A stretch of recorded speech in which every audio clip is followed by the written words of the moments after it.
Laut Interrao, Russlands größtem Stromerzeugungs- und Verteilungsunternehmen, habe sich China, das mehr Strom kaufen will, bei dem Unternehmen beworben.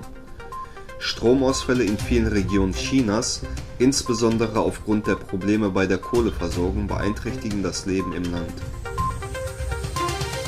Washington teilte mit, dass 2 Tage lang über den verantwortungsvollen Umgang bezüglich der Konkurrenz zwischen China und den USA diskutiert wurde. Um diese Fragen zu erörtern, fand eine Videokonferenz zwischen dem amerikanischen stellvertretenden Außenminister Case und dem chinesischen General Xu Ping statt. Kishida wurde von der Liberaldemokratischen Partei zum Vorsitzenden gewählt. Im Oktober wird er voraussichtlich zum Regierungschef gewählt. Der ehemalige Außenminister möchte die Sicherheitskonzepte Japans gegen China stärken. Außerdem fordert er, dass China international wegen den Uiguren geächtet wird. Aufgrund der Menschenrechtsverletzungen in China plant er einen Stellvertreter zu ernennen, der diese Verstöße sorgfältig beobachtet.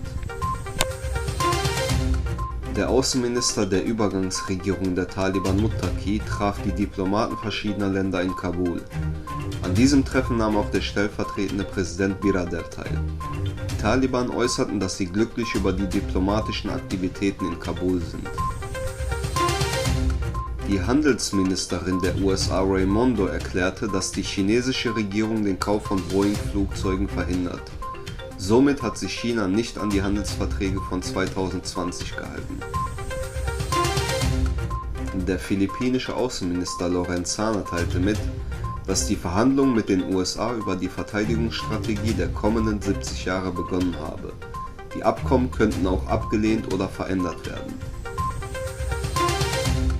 Chinesische Medien berichten, dass der chinesische Außenminister Wang Yi bei einem Gespräch mit seinen Kollegen in Malaysia und Brunei über den U-Boot-Deal mit Australien geredet hat. Er betonte, dass dieser Deal ein nukleares Wettrüsten in der Region verursachen könne.